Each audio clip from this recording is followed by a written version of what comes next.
Okay, today we're going to talk about we have 4 different screed chairs, and we've had lots of people ask why we have so many. So we're going to talk about why we have different screed chairs and where we are going, like where you would use them. And we'll talk about the ones that we sell the most, the ones that we recommend, talk about why you should use them. Let's answer the question of what are screed chairs and why should I be using them? Okay, so the idea behind the screed chair, well, the idea here is a temporary rail. And so a lot of times, the old days, we used to put a 2x4 down to grade. We'd put a 2x4 and hold it with stakes, and then we would screed off the top of that 2x4, and then we'd have to go out there and pull that 2x4 out, fill it in, and float over it. And that's how we used to do it. And so before we even knew about this type of system. So now what you can do is you can put this temporary rail in, and as you pour, you'll screed off the top of it, and then you just slide it down. So you'll slide it from, we usually space these about every 3 feet, and you'll just take your rail, and your rails are anywhere from 10 feet to 20 feet. They come in 20-foot lengths, and we'll cut them at 10-foot lengths, and that's mostly what we use is 10-footers, unless we're pouring, something that's really long. Then we'll use a 20-footer. The 20-footers are harder to pull through the mud, and the 10-footers are a lot easier. And so after you pour that 10-foot section, then you'll take and you'll pull your bars down to the next 10-foot section. So you already have all your screed chairs in a line set up, and you can just pull to the next section and then screed through that. So whether these are up against a house or a basement. So what we'll do, say you're so if you're pouring against a wall, say like a basement, and you have everywhere's walls, so you have nothing to screed off of, you'll set these about 2 to 3 feet off the wall. We'll usually go 3 foot off a wall, so we have room to walk on this side and pull our roller screed. And so this will be 3 foot off the wall. If you can screed all the way to the other wall, then you'll have another one of these 3 foot off the other wall. If you can't, then you may have a rail in the middle. So you could do, or if you're only pouring half your basement at a time, so you can get out there and float it. Some people do that. We used to do, well, we've done it both ways, but it's easier if you poured half your basement at a time, depending on the size of the basement. That way you could work on one side and float that whole thing and finish it, and then you come back a couple days later and pour the other half. So no matter what, you're still going to have something to screed off of against that wall, and that's what the screed rail would be for. Or if you're going to pour the whole thing, then you'd have one against each wall and then one down the middle, and then your roller screed or your whatever screed you're using, you can screed off the top of these, and they just move with you as you're pouring. So they're just a temporary screed rail, and that's the whole idea behind what screed chairs are for. And anybody can screed off of these, which is the nice thing, because the way traditionally how people do it is they'll shoot their cow patties or their wet pads, and then they're out there hand screeding it or kick screeding it. And you have to be very skilled to do that. Whereas this, anybody can do it. Yeah, it does make it a lot easier to have something set that all you're trying to do is get your concrete level with the top of this. That's the whole goal. And so if you're, say you're the best screeder and the best concrete guy, and you hurt your back and you don't have anybody else, and now you're the only one that knows how to screed, well, you're not going to pour that day because your back's hurt. So doing these screed rails, you don't have to be as skilled to screed off the screed rails, no matter how you do it. And so that's the main reason behind the screed rails is so you can, your best guy isn't the guy out there hand screeding. Not the first one that's been invented, but more widely used is the one for the pipe. So you'll see there's plastic ones. People make plastic ones for the pipes, different size pipes. Ours are for a 2-inch outside diameter pipe. It will work for smaller pipes, and maybe up to a 2 1/8 inch pipe would probably fit that.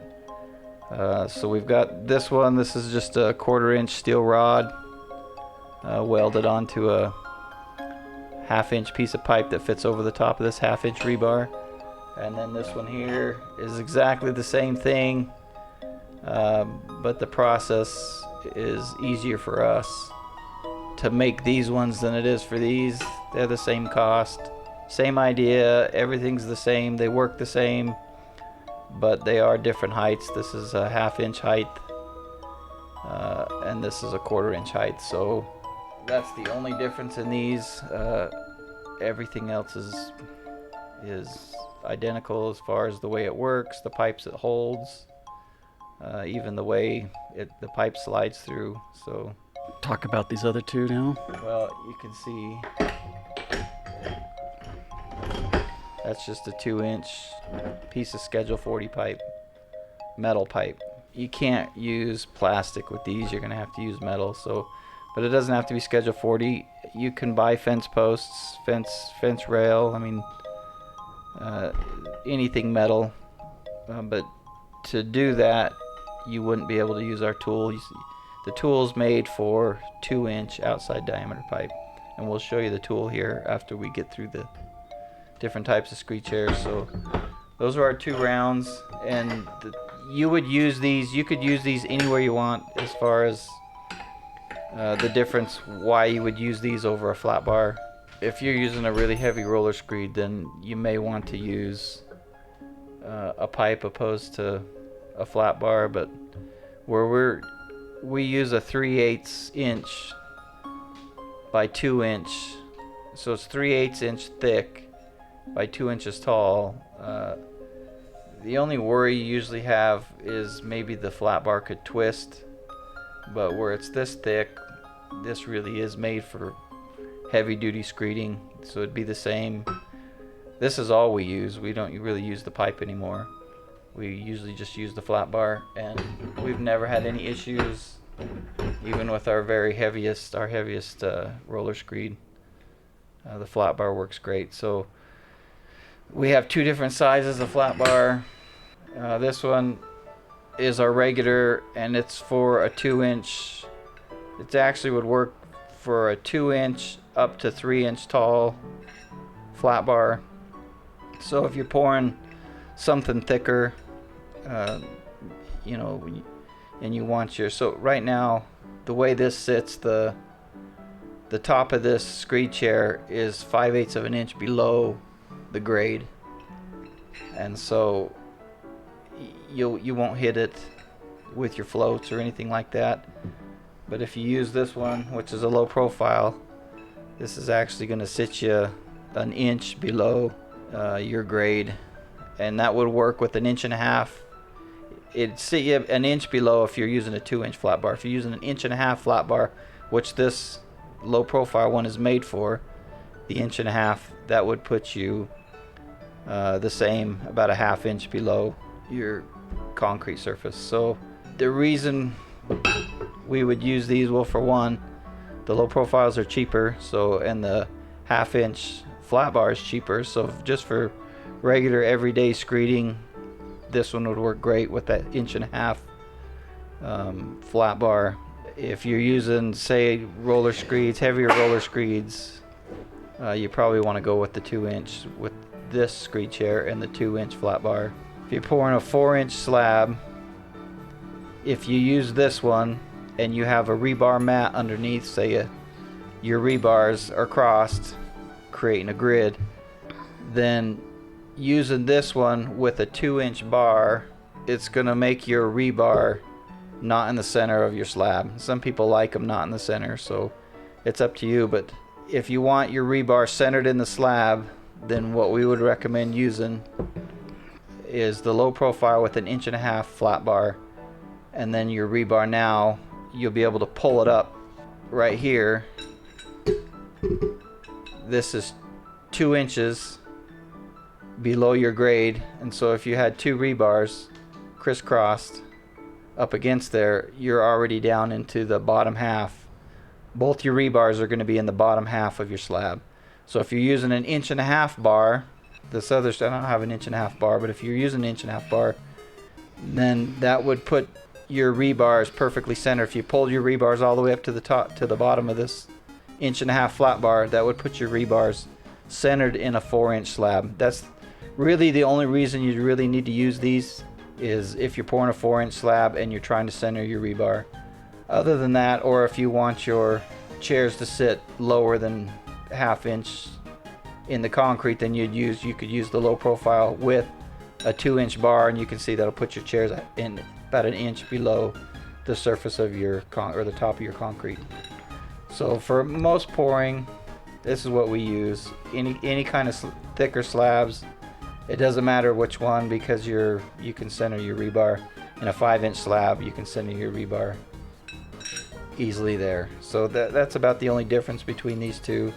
And if you want these to sit even lower, you could do this one with a 3-inch, a 2.5, or a 3-inch flat bar, and that'll put your rebar chair, top of your rebar chair, way down below the top of the concrete.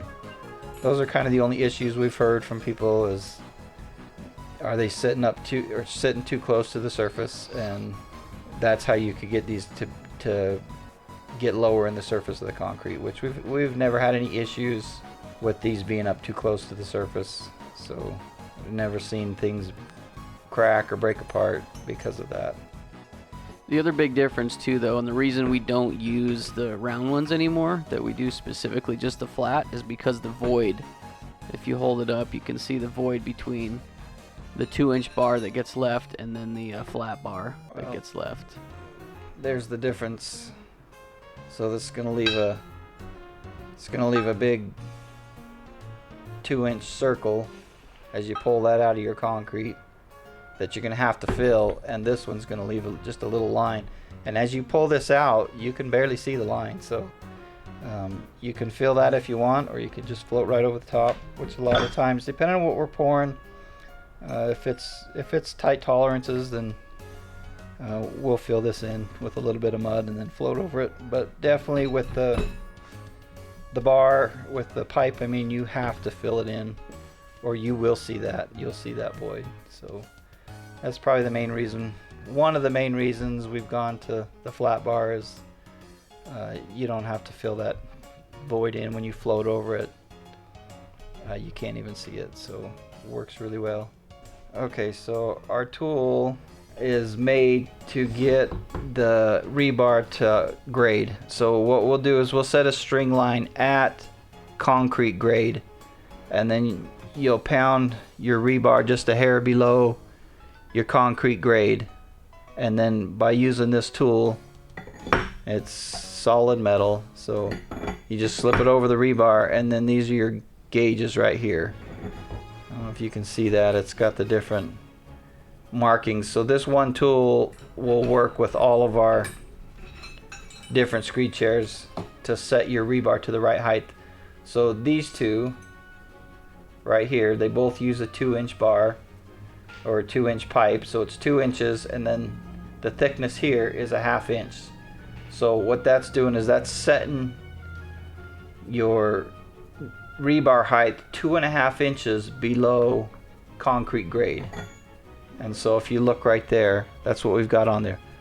It says 2.5 inches. And so you'll put that on there and you'll tap that down, and then when this pointer gets to the string, then for these two, which are 2.5 inches, you're set to grade. Now this one, because it's only a 1/4 inch, you're going to go to this center right here, and this gives you 2.25 inches, and that's 2.25. It's what it says right there. And it looks this isn't complicated. So it's just a 1/4 inch. It's a 2-inch pipe with a 1/4 inch rod that gives you the 2.25. So it's really easy to figure out. And so you'll set your string to concrete grade, and then you'll use this to pound your rebar down, which will put the top of your rebar 2.25 inches below concrete grade. And then the last one is for the low profile, which is this bottom one. Same thing. You'll just pound that down to your string, and that'll put you. This is if you're using an 1.5 inch flat bar. Yes. So if you're going to use an 1.5 inch flat bar with the low profile, then you would use this one. If you're going to use these with the 2-inch. So what this is telling you here is this is how this is your top. What this is going to do is this is going to put the top of your rebar at this distance below the string line. So you can use this low profile if you're going to use a 2-inch flat bar. That's going to give you 2 inches plus your 1/2 inch. So you'd still be setting it off here. So the only time you'd use this bottom one is if you're going to use the low profile with an 1.5 inch flat bar. And then that would put you at 2 inches, which it shows right there, 2 inches. So that's how the tool is used. We send a little card that shows you, how it's done, but just by, you should be able to figure that out just by looking at it. Some engineers complain about putting a metal rebar down into the ground. So you can use fiberglass rebar. Works exactly the same. We usually cut these at either the metal or the fiberglass. We'll cut them at 2 foot. And so if you're doing a job where the engineer doesn't like anything going down, any metal going down into the ground because he's worried about it rusting up into your concrete, you can use this fiberglass rebar. It actually works really well. Easy to cut. Just cut it with a grinder or a concrete saw. You can cut them to lengths. And then what we have is grade plates. So if you're doing a softer soil, if your soils are soft and you're going to use roller screeds or just even a vibrating screed, what it could do if your soils are soft is it could actually vibrate your rebar down, or the weight of your roller screed could push this down, or even somebody stepping on this could push it down. So if you can step on your rebar and it pushes down to the ground, then your soils are too soft. And so what we have is grade plates, and what we usually do is we'll pound them. So let's say this is your height, this is your string line height right here.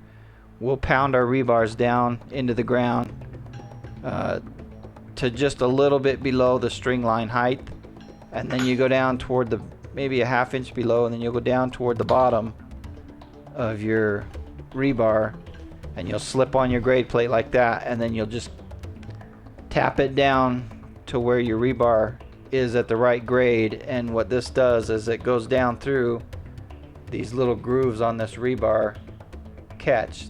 It stays in those grooves, and as you pound that down, it compresses that soil so it won't allow the rebars to sink. So you should easily be able to walk on them or use your heavy roller screeds with these grade plates. So we sell those. Usually when we pour, our soils, different areas are really hard and different areas are soft. So most of the time if we're using a roller screed, we'll put on a grade plate just to be safe, that make sure that that's not going to sink. Unless we've drilled our rebars into old concrete or something that's super solid. And then we also have a weld on. This is just you can buy these anywhere. These are it's just a square washer. We do make these, and I think we do sell them for at least the same price, if not cheaper, than everybody that does the square washers. So these are the same type of washers you use in your in-house building, where to hold your pressure treated plate down to the foundation. You'd use these 2x2 square washers. This is for a 1/2 inch bolt.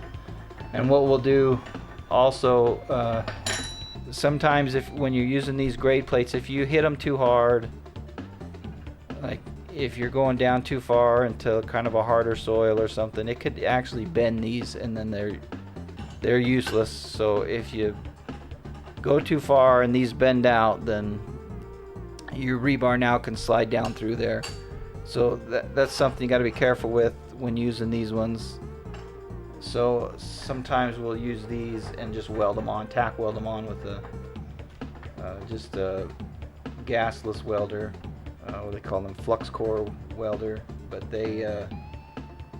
if you do that, and those flux core welders are really cheap. I think you can buy them for $150, something like that. Really easy to use. Takes you no time at all to weld these on. Then you can pound the piss out of them, and they don't break. Like they're not coming off. They won't bend. Well, even if they bend, it's going to hold your rebar. You can pound those down as hard as you want. We've never had any issues if we weld those on. So there's 2 different methods there. We sell them both. So the last thing before we end is we just want to go over where you could get Screed chairs. You can pick them up in Whitecaps. They are, if you're in California, they're in Squires Lumber. They are in Hard Hat Supply. They're in Valley Construction. If you are in Oklahoma or Texas, they're in CMC Supply. If you're in Seattle, they're in Stoneway Construction Supply. And if you're in Idaho, they're in Franklin Building Supply. So if you want to get them in your local stores, just contact us or have your store reps get a hold of us, and you can get them stocked there as well. But you can also buy them on eBay and Amazon, and then we have a website called screedchair.com that you can pick them up from there as well. And if you go to our website and buy them, you can use code REDLINE at checkout to save 10% off your order. But other than that, that is pretty much it. If you guys have other questions about Screed chairs or anything, let us know in the comments down below, and we will see you guys in the next one.